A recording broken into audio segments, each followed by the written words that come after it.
中国军队正在进行多场军事比赛，与俄罗斯等进行激烈较量，而且经常能获得优秀的成绩。解放军参与这样的国际比赛，对实战有何意义？我们有请曹卫东老师为大家解读一下。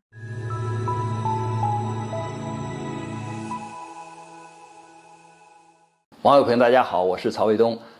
最近呢，这个中国和俄罗斯就分别举办了很多场的这种军事比赛，当然参加的国家很多的项目啊。那么说这些军事比赛有什么样的意义，或者是说对各个国家能有什么样的这种帮助呢？第一点，我们讲就是这种军事上的比赛可以增信事宜，因为我们看到因为你进行军事比赛的时候，参加比赛的都是各国的官兵因为这次比赛呢，从陆地上的我们看到了有坦克2项还有像这种安全环境包括这种就是贴近地面的近程的防空导弹的这种防御的这个演习其中就有近地的或者是中距离的来打击飞行器用导弹。那么空中的呢也有很多，空中的呢比如说空中飞镖。这次参加这个空中飞镖的比赛的时候呢，我们人民空军还派出了比如说歼10歼16这样的主战的机型，而且还有运20这样的大型的运输机参加这样的相关的比赛。从海上呢，我们海军陆战队也参加了相应的比赛就是比如说登岛登陆的这样的比赛这个呢首先参加比赛参加相互间的这种交流学习，官兵之间就可以密切的接触，不但可以了解对方的这种武器装备当然也可以就是学习人家的这种军事技术。那当然这就是一种增加信任和解释这种猜疑的一种好办法。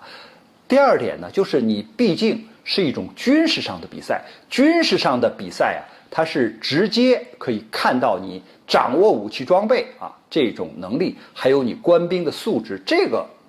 就是一种实打实的比赛，而不是一种外交的这种活动它是一种贴近实战的比赛。所以你的这个官兵的具体的专业水平或者技术能力就会在比赛中表现出来。比如说我们讲坦克2项，坦克2项现在参加比赛的这些官兵，你首先有一个自己的配合吧比如说一个人他要驾驶坦克车高速的行驶，你要躲避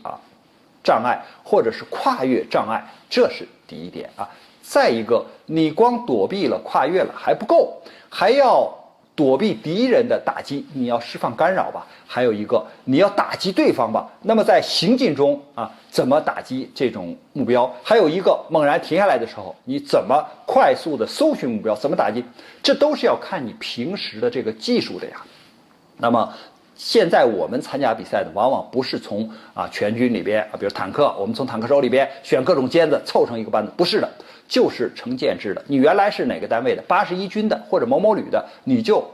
这支部队里边的选出来直接参加比赛，它可以直接的带动就是你这支部队的整个比如说坦克兵的你通过比赛之后你就知道哪些项目了，人家的水平怎么样你自己的水平怎么样可以直接把它融化到就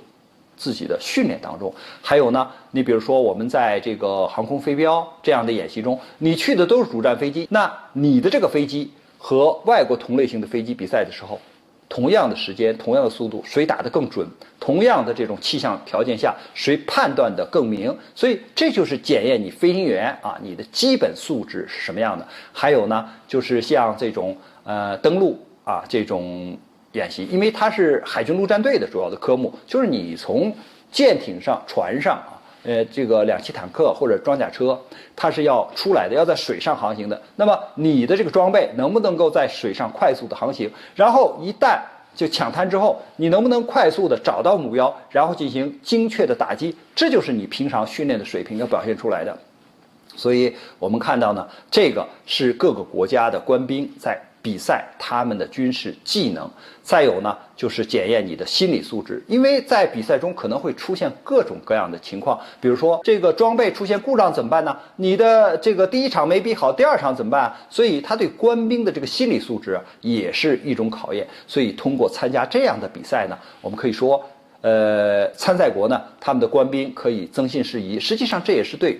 各个国家军事间的这种交往，或者军事上的这种就是外交上的军事外交嘛，它的这种推进。第二个呢，就是可以把这种训练的水平提高，因为它可以带回来啊，就是交给自己的部队里边和自己部队里边的官兵进行相应的比赛，进行这个整体的提高，这是对军事上的帮助。那么第三点呢，就是对武器装备上，你可以了解更多的武器装备，你可以更熟练的掌握更多的武器装备，你可以就是通过取长补短，也就看到别人的武器装备上的这种优势或者是长处，来改善和完善自己武器装备上的不足。所以我们觉得呢，这样的比赛对各个国家啊，对参赛的这些国家都是大有帮助的，特别是对军事能力提高是有很大帮助的。关于这个话题呢，我们今天就聊到这儿，感谢大家收看，我们下期节目再见。